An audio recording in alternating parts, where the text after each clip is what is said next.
and welcome to this Warhammer 40k video with me, Mark, from the Xenovids channel. And today this video is going to be about how 7th edition has affected Space Wolves. Now, my channel, Xenovids, predominantly shows a lot of the Xeno alien-based armies, so Tau, Eldar, Tyranids, soon to be Dark Eldar, Necrons, and things like that. However, Ian and I do dabble in the marine armies. I mean, I've got Space Wolves. Ian has Space Marines. He's used them a few times using the different chapter tactics, and he's also got his own variant of Space Marines, his own chapter called the Barbarians, which we have used in narrative campaigns as well as our Battle League tournament. So, Space Wolves, they're my second marine army. I had Grey Knights beforehand. I had some fun with them, although I found that the elitist army, I just couldn't quite work it, and so so Ian's looking after them at the moment. But with the new codex that came out for the Grey Knights, I've heard a lot of mixed reactions about it. So I've kind of put the Grey Knights on the shelf essentially for now. And I decided I wanted to do Space Wolves. So I got Space Wolves a year and a half ago, I think. I liked the old codex. I like this codex, I think, probably a little bit better. With the new models, there's a lot of love in the Space Wolves, and I kind of see them as still the same. Codex is in 7th edition. There's a lot of balancing out. So you don't have the flavour of what they used to be. There's kind of, they're trimmed down. You can have this, this and this, and then Games Workshop has formations, data sheets and all that, which you then buy and add on to your codex and do it that way.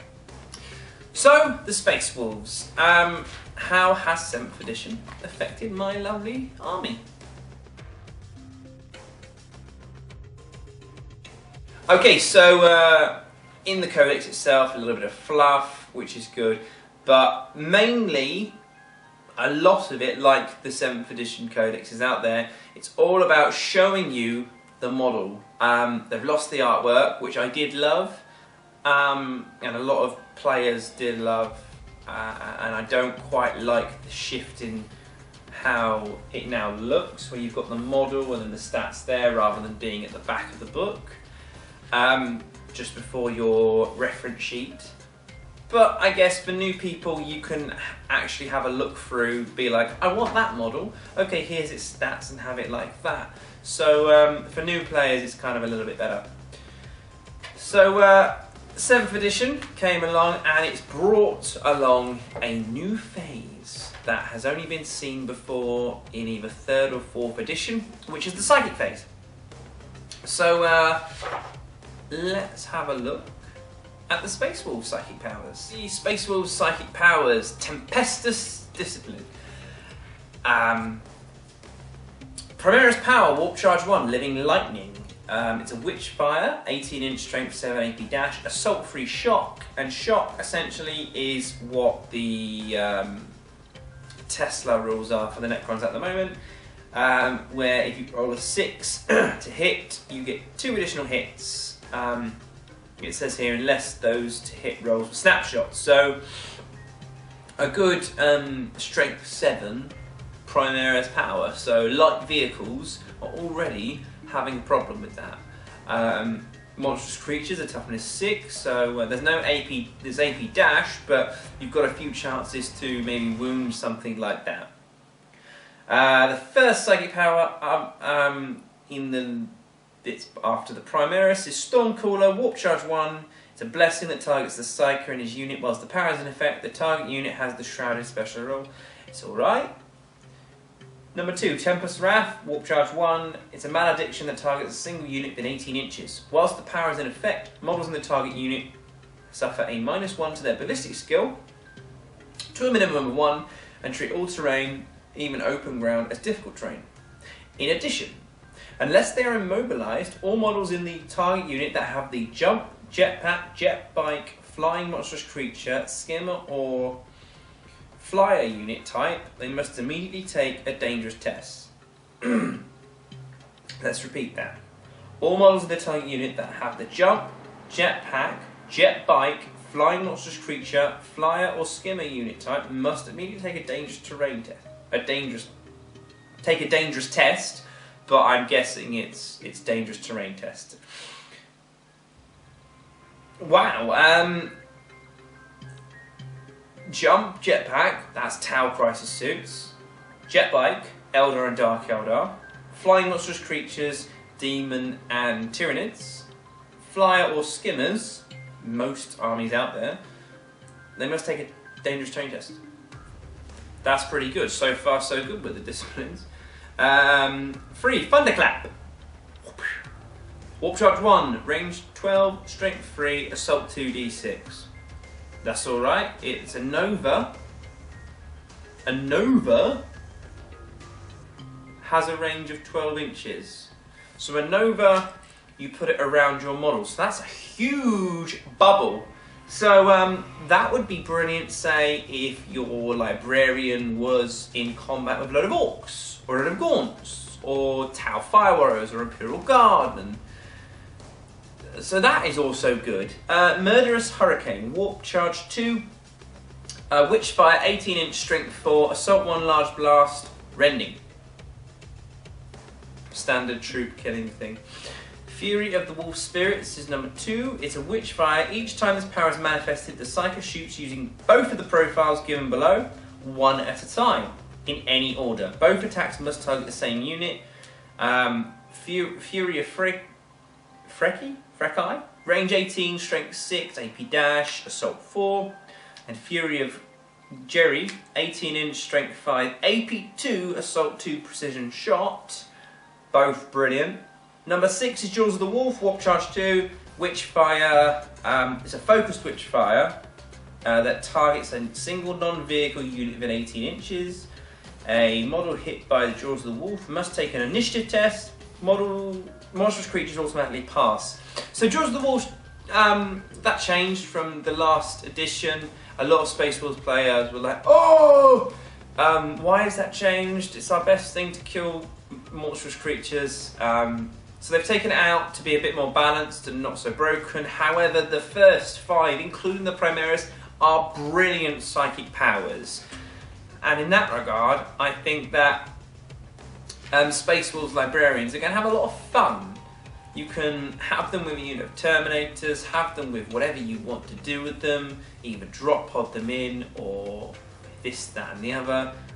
The psychic powers are really good. Okay, big change here. Logan Grimnar is I think from the picture in the top left, is a Lord of War. I'm talking about Logan Grimnar because A, Lord of War is new in 7th edition codexes, and B, he has the opportunity to ride on a chariot. Now Logan Grimnar is 250 points on his own. You get weapon skill 6, ballistic skill 5, strength, toughness 4, 4 wounds, initiative 5, 5 attacks, leadership 10, 2-up save, but he has a 4-up invulnerable due to Belt of Russ that he has. He also comes with a Stormbolter. His warlord trait is the Saga of Majesty, which I think means all your units within 12 inches can re-roll failed tests, like morale tests and all this. He has Unnation No Fear, Acute Senses, Counterattack, which I'll go into more detail later. Eternal Warrior, which is brilliant. Independent character, obviously, and he's stubborn. And he can ride Storm Rider. Storm Rider is his chariot. He has Relics of the Fang. Now, Relics of the Fang, his axe, his giant axe he wields. The axe can be used in 1 or 2 hands. Logan Grimnar may split his attacks between the 2 modes, making some single-handed and some 2-handed. This can affect your pile-in move. You declare how many attacks will be made in each mode at the start of the fight subphase. So your models are all, Logan's in with a unit, and then you say, right, in this combat phase I'm going to use 2 on the double-handed and the rest on the single-handed. And it's very important that you clarify this, because the one-handed is +2 strength, which would make him strength 6, AP3 melee.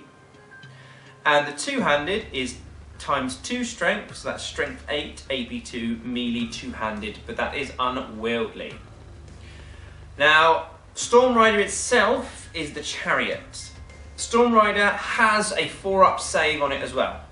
So when he's in the chariot and your opponent shoots at him, you get to declare what the shots go against, whether it goes against Logan or whether it goes against Storm Rider, which is brilliant. And in 7th edition, you have to declare when you shoot with various different guns. So for example, a Land Raider with 2 sets of las cannons and a heavy bolter, your opponent has to declare which one first. So if he says, oh, I'm going to do the Storm Bolter, you can say, right, that's going against the chariot. And then your opponent goes, oh, well, I can't hurt your chariot, because the chariot's front, side and rear armour is 12, with 3 hull points. For some reason, the Storm Rider has a ballistic skill of 3, but it doesn't have a shooting attack for whatever reason. And then its las cannons, which is strength 9, which could hurt it. You can say, oh, I'm going to take that against Logan. It's alright, he's an Eternal Warrior. I don't want you damaging my my Storm Rider. But a 4-up invuln can move up to 12 inches in the movement phase. All penetrating hits against Storm Rider count as glancing hits instead, so you can't penetrate him. When riding Storm Rider, Logan Grimnar loses the Deep Strike special rule because of his Terminator armour. He can't join any units. If riding Storm Rider, Logan Grimnar makes 4 additional Strength 5 AP dash attacks in each assault phase, which I think are for the walls. And these attacks are made at Initiative 5 step. This can grant an extra pile-in move and have the Rending special rule.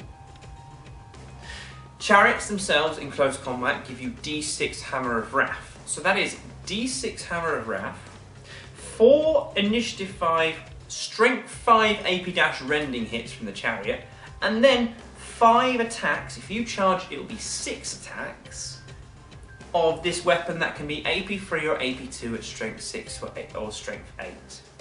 If he does take Storm Rider, he then, it's 70 points, so that goes up to 320 points in total. He's a beast. He's amazing. It's a lot of points, but you now see in the game things like Wraith Knights for 300 points, Imperial Titan, Imperial Knights for around 300 points. Gorkanaut, Morkanaut, around 300 points. There's a trait. You have these big units, they are brilliant in the game. Possibly you could suggest they are broken, however, if you and your opponent have these big units, big vehicle, big chariot, whatnot, it's amazing. Now, it's a vehicle chariot open topped. Now, the rulebook is just over here. Let me go and get it and just clarify something about the movement phase. Okay, so I've got the chariot profile here. It's an unusual type, which is a dual profile, which we know about.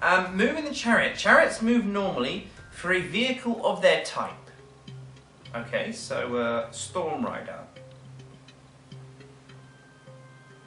can move up to 12 inches in the movement phase, and it is a vehicle chariot open topped. Now, it can move up to 12 inches in the movement phase, but can it flat out? How far does it flat out? Now, some vehicles can flat out, I think, is it 6 inches? Some can move 12 inches, some could possibly move more. If you can leave a comment in the comment section below, because off the top of my head, I could be having a mind fart, but I think it can move 12 inches, and then vehicles can flat out. So I think it could flat out. Can a vehicle then assault from flatting out? Because the vehicle goes a little bit further, can you then assault? That's my question for you.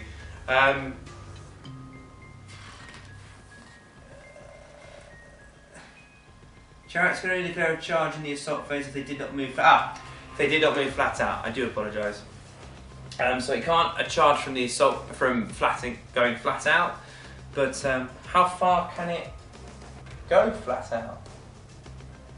That'll be my question to you. So yeah, Logan Grimnar is amazing. The Lord of War on a chariot is, Ian would say cheesy, I say brilliant.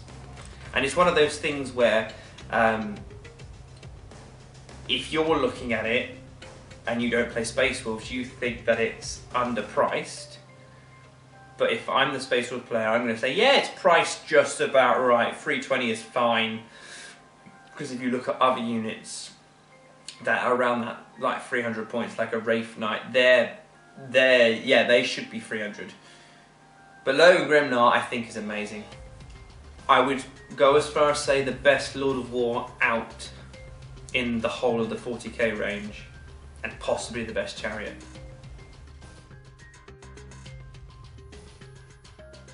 Okay, next thing is the flyers. You have the Stormwolf, which is the transport, and it is 215 points. And then you have the Stormfang gunship. One is a fast attack, one is a heavy support. The Stormfang gunship is 220. What you get for both of them, they both have ballistic skill 4, 3 hull points, front, side and rear armour is 12, that's amazing. You can have a transport capacity in the Stormwolf of 16 models. No fire points. Its access point is at the front.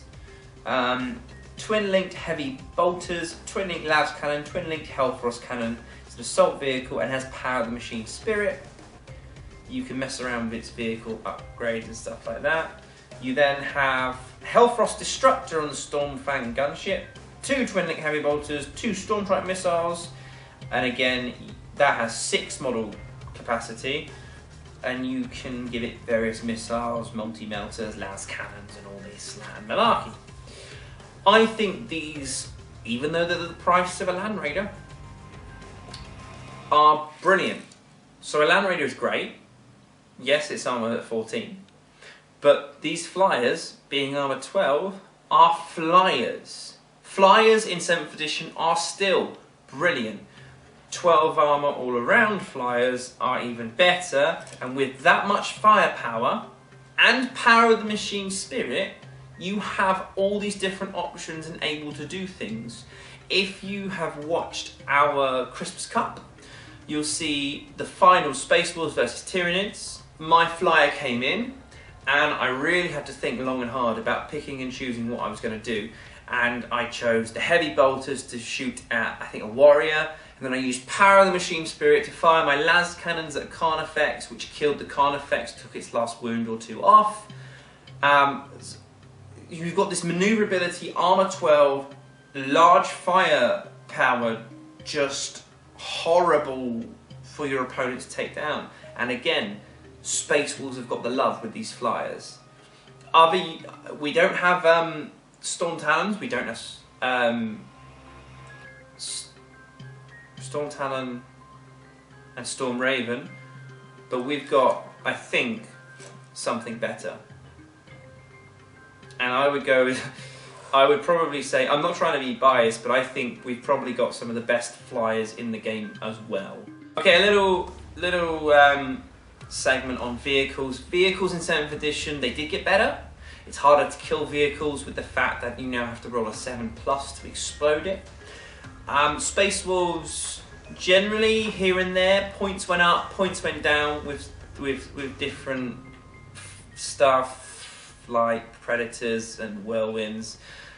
But there's a lot of vehicles in this codex. I mean, there are Land Raiders of all variety, Redeemer, Crusader, Standard Land Raider, you have Predators, Vindicators, Whirlwinds, you've got the 2 flyers I've mentioned already, you've also got Land Speeders, and of course Drop Pods. And with Drop Pods you have things like Drop Pod Assault, so however many Drop Pods you have half of them come in turn 1, and this gives you the chance to be right. I'm going to do a drop squad assault army. I'm going to have loads of the new dreadnoughts, which there are 3 types, I think, now. I almost forgot about the dreadnoughts. Murderfang, a venerable dreadnought, and a normal dreadnought, which they all look beautiful, the models.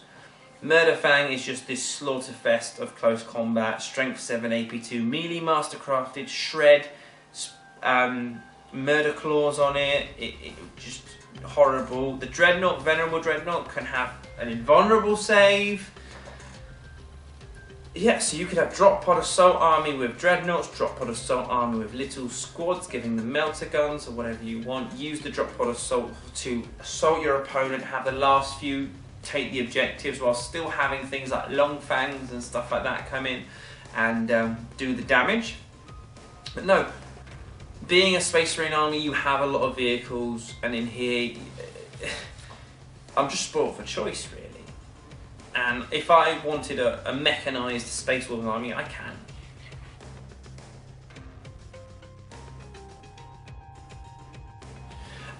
Something that's quite, I think, unique to a Space Marine army is the cavalry options. Fenrisian Wolves and Thunderwolf Cavalry. Now, the Fenrisian Wolves are beasts, the Thunderwolf Cavalry are cavalry. When they first came out, I know there was a lot of debate on why Games Workshop were going in the direction of using animals in the 40k universe. There were a few people that didn't like the look of it. I was a bit on the fence, but I have got used to it. It works fluff-wise. The models do look great, and I have enjoyed fielding Thunderwolf Cavalry and a Wolf Lord on a Thunderwolf. Now the Fenrisian Wolves they're 40 points and you get 5 of them, and what you get is 6 up save, strength and toughness 4 model with 2 attacks, weapon skill 4, beast, which you can have as like cannon fodder or something you can have to distract your opponent. You've also got Thunderwolf Cavalry. For 120 points, you have 3 Thunderwolf Cavalry guys with 3 up armor save, strength, toughness 5, 4 attacks, weapon skill and ballistic skill 4, initiative 4, leadership 9. They have counterattack, they have rending, frag, crack grenades, a bolt pistol and chain sword as standard, and you can upgrade them with melter bombs and melee weapons, so upgrading them with storm shields and various close combat things that can hurt. You can have Thunderhammer Storm Shield on these cavalry. Excuse me. You can have so many different options, and to have this fast moving, 2 wound, toughness 5, rending attacks minimum unit, you have 3 of them.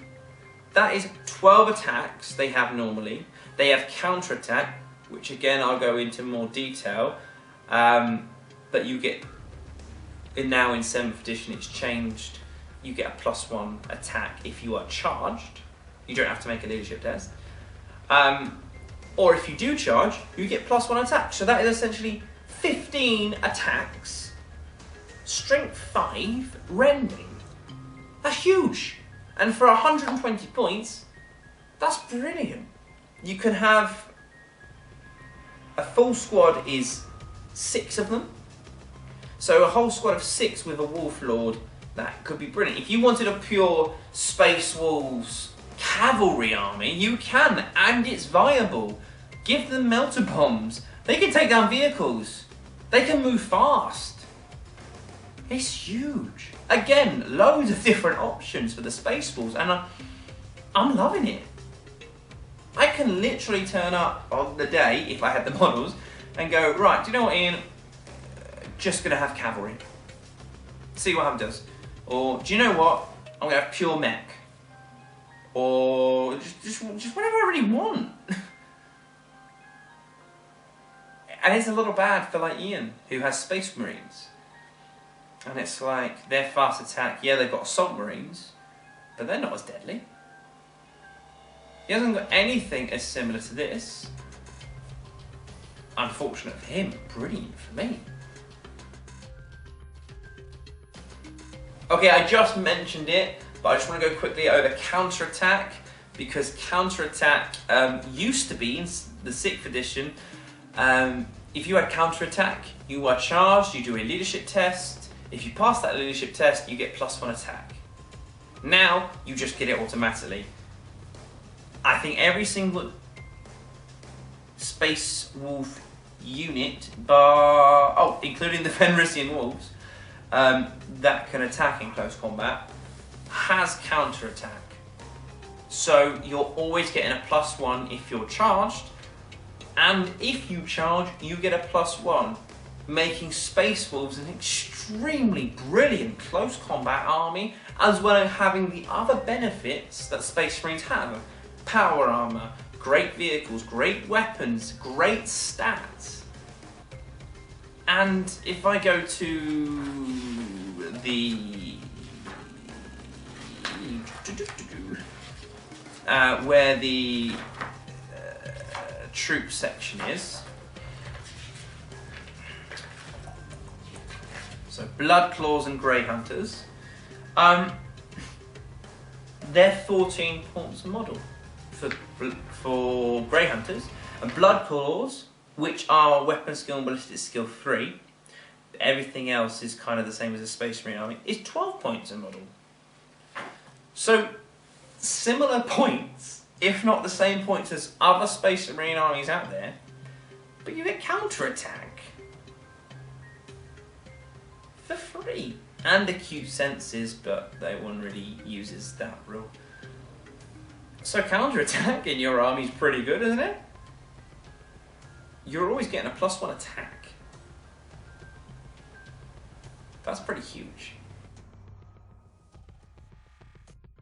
Okay, so it's the part of the video where I go through the book and I talk about if it's good, if it's bad, and how I see it being used in 7th edition battle reports. Okay, so Wolflord, 105 points. He can have Fenrisian wolves with him if you have him on foot, granting him extra wounds essentially. But what I like to do is put him on a Thunderwolf mount, have him with a unit of Thunderwolf Cavalry. You can give him artificial armor, and essentially he'll then become a Wolf Lord with a 2-up arm save, either 5-up or 4-up invulnerable save. He'll become toughness 5, he'll have 4 wounds, 5 attacks, strength 5, and then if you give him a frost axe, he'll have an unwieldy weapon, but AP 2. Or you can give him a thunder hammer, and then that'll bring him to around about. And I give him a Storm Shield as well, making him 210 points for a beast. Hugely amazing HQ choice. Ragnar Blackmane, 195 points. He's been a special character in the codexes for a while now. I don't really... The model doesn't look amazing, it looks dated, and I've never seen anyone play him. Harold Deathwolf. Harold! He's Lord of the Wolf King. 190 points. He's a cheaper version. Essentially, he's a cheaper version of a Wolf Lord on a mount. He's like a Diet Coke version. So for another 20 points, you can have a better version of him, and I'd go for that every time. Canis Wolfborn, again, on a wolf. On a Storm Wolf. 185 points. Again, he's alright. I'd use him in a cavalry, pure cavalry based Space Wolf army. I would have him with his own unit of 6 Thunderwolf Cavalry, and he can take Fenrisian Wolves. So you have your extra wolves and have wolves and wolves and wolves and wolves and wolves. That will be the reason I take him. In a normal army, probably not, but the model looks great. Rune Priest, 60 points, not bad. He's a Psycho Mastery level 1. He can use Biomancy, Demonology, Divination, Telekinesis, and the Tempestus, which is the Space Wolves Codex only. You can make him Mastery level 2 for 25 points, making it 85 points. Psychic Hood, extra 10 points. He is a standard free up armor save guy with 2 wounds. However, you can put him in Terminator armor for 25 points and give him various upgrades. Psycho Mastery level 2, 85 points. If you give him Terminator armor, that's 110 points, if my maths is correct. It's not bad, but you've got to think, have a few of these, even if you don't put Terminator armor on him, have a few of these, you've got some brilliant psychic powers. You can utilise how amazing that is. It's just an additional buff to the already brilliant codex. Najal Stormcaller, I love the model, I've got one, it's 180 points. He's a Mastery level 3. He can reroll a single failed psychic test each turn when attempting to manifest psychic powers from Tempestus, which is alright. He can also take from Biomancy, Demonology, Divination, Telekinesis. He's in Runic armor. He can replace that for frag and crack grenades with Terminator armor. So you've got different options for that. So he already comes in the Terminator armor. He's essentially 60 points or 70 points or so more than a Rune Priest at level 2 in Terminator armor. So it's just kind of what you want to do. If you want this character that has a force weapon at strength 6, AP 4, that can re-roll failed psychic tests, it's possibly worth it, but 180 points is a hell of a lot for a level 3 Psycho. What would you rather have? Then you've got a Wolf Priest, 110 points. The model looks a bit old-fashioned, and again, it's not as good as a Wolf Lord, in my opinion. Ulrich the Slayer, another old model, 145 points. Again, he's just a generic guy with 3 wounds, a 3-up save, weapon skill 6, ballistic skill 5, but again, not ever really used. Wolfguard Battle Leader, he's an HQ as well. I'm not going to say anything, you don't really need to know about that. Bjorn the Fell-Handed, 220 points. He is an old special character. Old as in he's one of the oldest Space Wolves ever. He is essentially front armor 13, side 12, rear 10, strength 7, weapon skill, ballistic skill 6, 4 attacks, hull point 3, venerable, ancient tactician. He gives you +1 to any season initiative roll it makes. That's great. He has a 5-up save as standard. He's got a strength 10 AP2 melee mastercrafted shred weapon. May replace his assault cannon with a plasma cannon for free, hellfrost cannon for free, twin link las cannons for 5 points, may take a drop pod. 220 points. It's in the top end, if not, out of the top of my head, I think he might be the most expensive choice, single choice without upgrades starting on there. But it's definitely worth to consider if you wanted essentially an assault drop pod army of dreadnoughts. Put him in there. Again, it's another branch of Space Wolves you could dabble in. You've got so many options. Blood Claws, 60 points for 5, makes 12 points for a unit. You can get them up to a unit of 15. Their Space Marine stats, except for weapon skill and ballistic skill, is 3, because these guys, they've just been turned essentially into Space Wolves, and they still kind of succumb to a bit of a feral kind of state. Because a Space Wolf, essentially, from what I know from the old fluff, I'm not sure if that's the same now, I haven't really dabbled in the fluff, when you get turned into a Space Wolf, there's a curse, like a werewolf curse, where you do turn into this kind of werewolf-like creature. You then go on this pilgrimage and survive in the wild and make your way back, and then you become a space wolf. You still have traits of that until you train, go into battles, and then eventually when you've done so many battles you become a long fang, which is the heavy support unit with all the great weaponry. Lucas Trickster is a troop's choice on his own. He's 80 points. 3 up armor save, 2 wounds, weapon skill, ballistic skill 5. Everything else except for is generally a Space Wolves thing. You can only do one in a Bloodclaw unit.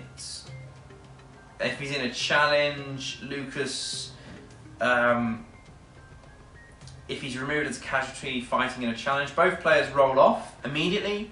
If the Space Wolf player win, the Lucas, the Trickster's opponent, is also removed as casualty. When fighting in a challenge, Lucas, the Trickster's opponent, suffers a -3 penalty to their weapon skill, though, to a minimum of 1. So generally, you're going to be hitting on 3s, and your opponent will be hitting you on 4s or 5s.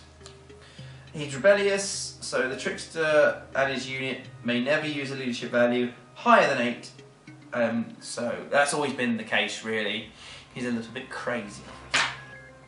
If you wanted a whole Bloodclaws Lucas the Trickster army, you could, but I don't use it. I like to use Grey Hunters, which are your standard Space Marines with Counterattack. At 14 points a model, I generally have 3 units of 5, and I have them just sitting on objectives. In cover, sitting on objectives, while I have everything else going at my opponent. In the list I have, which I used in the Christmas Cup, 3 units of 5 is 210 points. We normally do a 2,000 point army. That means 1,790 points of pure awesome carnage is going to go at my opponent and just try and slaughter them to death. Because with the Space Wolves, my tactics are slaughter everything. Just destroy everything you can and hold 1 or 2 or 3 objectives with my Grey Hunters and just laugh while my opponent cries. Like that. Iron Priest, 55 points. Servitors, 10 points. If you want to use them to possibly repair hull points, I mean, in a narrative campaign, yes. In a competitive campaign, probably not. Wolf Scouts. The Scouts that are 14 points a model. Their stats, though, are the same as Space Marines, and you can equip them with different ranged weapons, but I tend to steer clear of them. Lone Wolves are 20 points. You get a guy who is weapon skill 5, 2 wounds, 2 attacks. Everything else is Space Marine stuff. You can take a Lone Wolf for each troop choice or unit of Wolf Guard or Wolf Guard Terminators in your army. Then he doesn't take any thing away from your force org. He's free essentially. Wolf Lord units cannot be joined by other units. It's to do with their fluff. Essentially, a lone wolf is a guy that was in a troop and his troop died. He was the last one left. He's got a little bit loopy and he wants to die in battle. Now, there are cases that he will be in a big army, be in a big battle. There'll be him and part of another unit left, and they might merge or accept him as part of their own and his honour and stuff. And you can equip him however you want. If you just want him in a drop pod or him in one of your flyers and then you just soup him up to the max, you can, but he's fun, but that's it. Dreadnought, 95 points! That's amazing! Standard Dreadnought stuff. Venerable Dreadnought.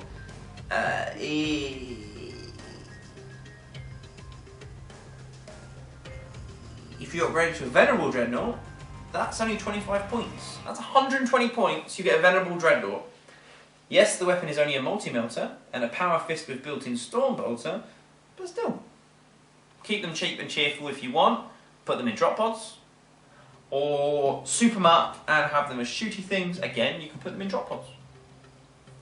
Murderfang, 135 points, still cheap as chips. I talked about him earlier, close combat beast. Wolfguard are 18 points a model. They are just generally Space Marines that can have different transports. You can put jump packs on them, you can put them on bikes, you can give them melter bombs, you can give us various upgrades, but there are other units that can do their job better. Wolfguard Terminators, 99 points a model for 3 of them. 99 points for the unit, sorry, that's 3 of them, so it's 33 points a model. A note to say from the previous edition, their upgrades got a little bit better, reduced in points, so you can have them as Thunderhammer Storm Shield guys, and it's a lot cheaper than previously.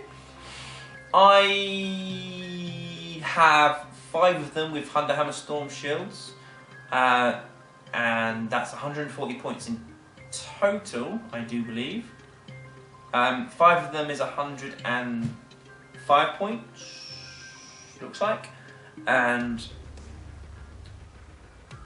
yeah, because Thunderhammer Storm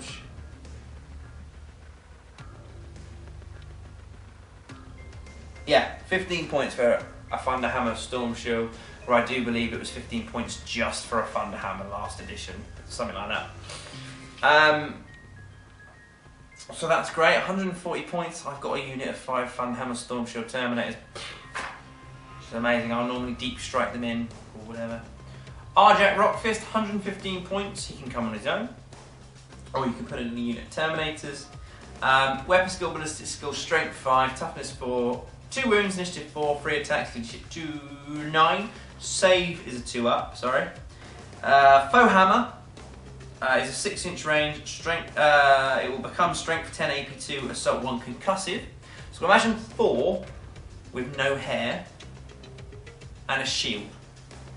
You throw his hammer, when it comes back to him, the hammer also gives him ×2 strength, AP 2, melee, concussive, unwieldy, which makes him on a charge or being charged 4 attacks, strength 10, AP 2, melee, concussive, unwieldy for 115 points. Now, you could just have Terminators with Thunderhammer Storm Shields, but again, narrative and fluff is good. He's a character. There's a lot of characters in the Space Wolves army that would be nice for narrative campaigns. Swift Claws, 60 points for 3, 20 points a model. They are your bikers. Now, these are still the young guys, so they are weapon skill, ballistic skill 3. Everything else is normal Space Marine biker stats. You get counterattack, obviously. They have rage. Again, if you want bikes, you can have bikes. That's what I'm saying. Rhino's 35 points. It's a Rhino. Razorback's 55 points. It's a Razorback. Drop pods are 35 points. They're great. Use them when you can. I generally put my Murderfang in one. Stormwolf, definitely I use it as mine. It's got enough firepower to be a gunship as well as a transport option. Thunderwolf Cavalry, brilliant. Have them as bare minimum. You could have them as naked, so just their normal stats, or you can upgrade them to be beasts, even more so. Squad of 3, squad of 6, happy with that. Fenrisian Wolves, they're add-ons if you've got the extra points. Swift Claws are 75 points for 5. 15 points a model gives you jump infantry, standard Space Marine loadout, weapon skill and ballistic skill 3. Give them melter bombs and just jump up the field if you want to do that. Land speeders are only 50 points a model. Generic land speeder stuff there, but they can deep strike. Stormfang gunship, 220, lots of shooting ability, a small amount of transport, still amazing. Longfangs, 30 points, you get 2 of them, and you can include up to 4 additional Longfangs at 15 points a model. So it says here you get a long fang and a long fang ancient, and then you just add 3 more. Gives you about 75 points for a long fang unit, and then you equip them with things like las cannon, missile launcher, plasma cannons, whatever you really want.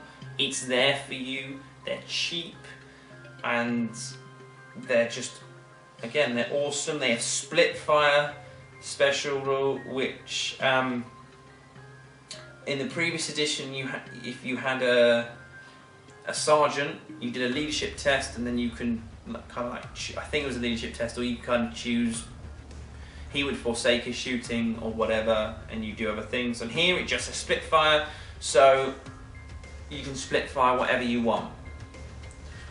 So essentially you could have them behind a Age defense line, quad cannon, have the sergeant shooting at a flyer, and have the rest of the unit split fire, is what I'm seeing here. I think that's how I'm reading it right. Vindicator's 120 points, it's quite a lot, but you get front armor 13, hull point 3, ballistic skill 4, strength 10, AP 2, large blast 24 inches. Whirlwind is only 65 points. They're never really used, but if you've got a spare 65 points, consider one just to fire some shots on your opponent. Predator is 75 points. I think the upgrade's got a little bit cheaper. I tend to go with Predator because I like Predators. Land Raiders, 250 points is good. Land Raider Crusader, 250 points is also great. And Land Raider Redeemer, 240 points. The latter two consider with Terminators or something assaulty, because if you're going, you use a Land Raider with las cannons for kind of taking out vehicles or Terminators or like high priority things. The Crusader and Redeemer I see as you use against shooting troops, and then whatever's left your Terminators spill out and finish it off. And Logan Grimnar, 250 points, or which you should always do, give him Storm Rider, 70 points. Upgrade, 320 points. He's an auto included in my army. Now there is a detachment, the Great Company. I won't go into too much details because this formation is alright. It gives you, on a 6+, a unit that has outflank special rule, can do things. They have fear and furious charge, and it's okay. So overall impressions of the Space Wolves Codex. As you can tell, I love this codex. I think it's extremely powerful. I think it's, in a kind of biased way and an objective way, it's probably one of the best Space Marine codexes out there. Fluff is brilliant. You have Space Marines that are werewolf Vikings. They have honor. Yes, they care about the Emperor, but they don't care about Inquisitors and stuff like that, which I like, a little story about that. The models look great. If you like the Viking, Nordic culture and wolves, this is the one for you. If you want an army that can be a close combat army, can have cavalry vehicles that are cheap and effective, Psychers and a Lord of War, which is the best in the game, Space Wolves for you. Now I think this codex has the potential, once you can unlock the way you want to battle, this codex is one of the best in the game. And I love it. Ian doesn't. So if you're a Space Wolves player, or if you're not a Space Wolves player, please leave a comment in the comment section below and let me know what you think about this video. If you agree with me, if you disagree with me, if I've missed anything, just let me know. And please comment, share, like and subscribe, and I will see you on our next video.